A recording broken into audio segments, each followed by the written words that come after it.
In this video, I'm going to talk about how to pass the AWS Certified AI Practitioner certification exam that's been recently launched by AWS.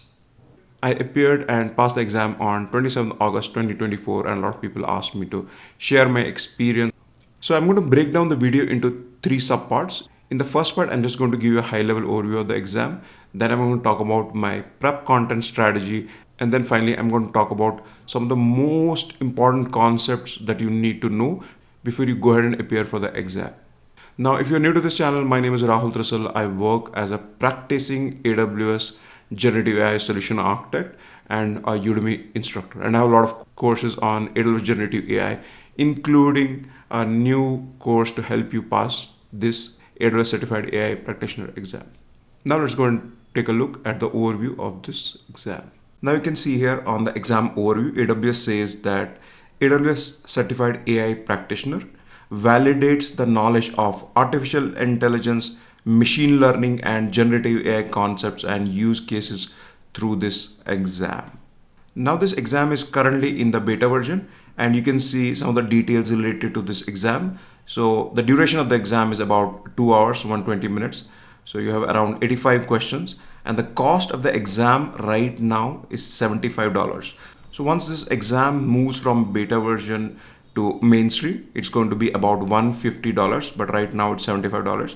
And you can take the exam just for $37.5. If you've taken any previous AWS certifications, you get a discount coupon. So I used that discount coupon from one of my previous certifications, and it cost me around $37.5. And as per AWS, it seems to be a good fit exam for business analysts, IT support, marketing professionals, sales professionals, product or project managers. And below, I've just provided an exam guide link, which will tell you more about this exam. So you can go through this guide. It gives you some high-level overview of what are the various services that are going to be tested as part of the exam. AWS has divided this exam into 5 key domains. So you have the fundamentals of AI/ML about 20%, then you have fundamentals of generative AI 24%, application of foundation models, guidelines for responsible AI, then security, compliance, and governance for AI solutions.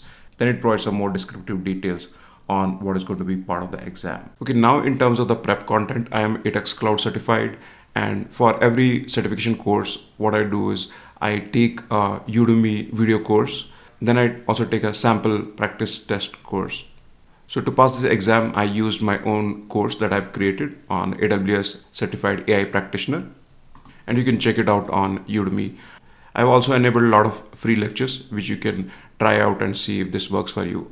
You can also try out some other courses on Udemy on the same topic. For the practice test, I usually take the practice test from Tutorial Dojo. So right now they don't seem to have a practice test, but they have about 20 free sample questions, which you can try it out. I did not, but if you want, you can just go ahead and try it out. Now let's go and take a look at the focus areas for the exam based on my experience. So I broadly categorized them into 3 areas: high focus area, medium, and low focus. So in the high focus area, there are about 10 to 15 questions on Amazon Bedrock. So that's probably the most important service that you need to know in detail. I could see a lot of questions on Amazon Bedrock, and it will test you on everything about Amazon Bedrock. So serverless offering, say if you're using foundation models, which AWS service provides you pay as you go model. It will test you on how Amazon Bedrock are priced based on tokens. It will test you on model evaluation. How do you deploy fine-tuned models in Amazon Bedrock? What are the kind of metrics that you can log and monitor in Amazon Bedrock? So it's super critical. Then medium focus areas, which have about 4 to 5 questions. You should be clear on basic GenAI terms. So it's going to test you on context window, tokens, parameters. So kind of question that you can expect is, I have a very, very long prompt. So which capability or the large language model should I evaluate? Should I look at the context window? Should I look at the tokens? Should I look at the number of parameters of that foundation model?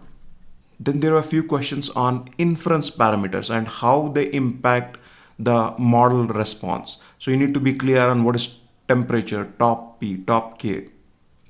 Then there were questions around RAG, Bedrock Knowledge Base, agents. So if you are going to integrate an application with internal data sources. So how you'll use Bedrock knowledge bases in this scenario?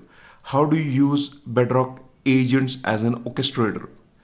Then there are a lot of questions on responsible AI, hallucinations, bias, how to use SageMaker, Clarify for bias detection, SageMaker model monitor, Bedrock guardrails. What kind of capabilities does Bedrock guardrails enable?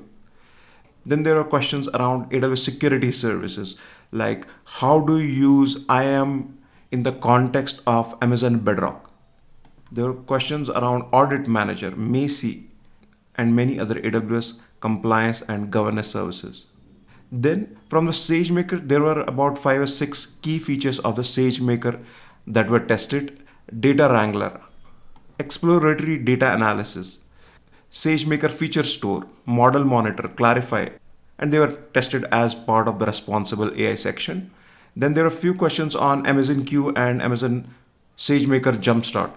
So you must be aware that Amazon Q can be used for business by the developer, BA analyst, and so on. There are a couple of questions around machine learning development lifecycle and AWS tools. And then there are few areas where you could expect 1 or 2 questions. So relevant matrix, Rouge, Blue, area under curve.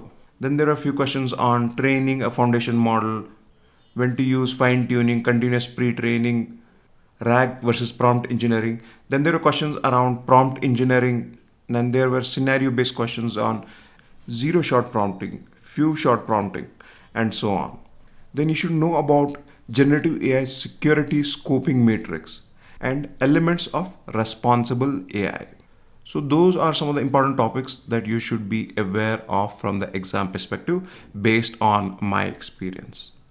I hope you like this video. Thank you.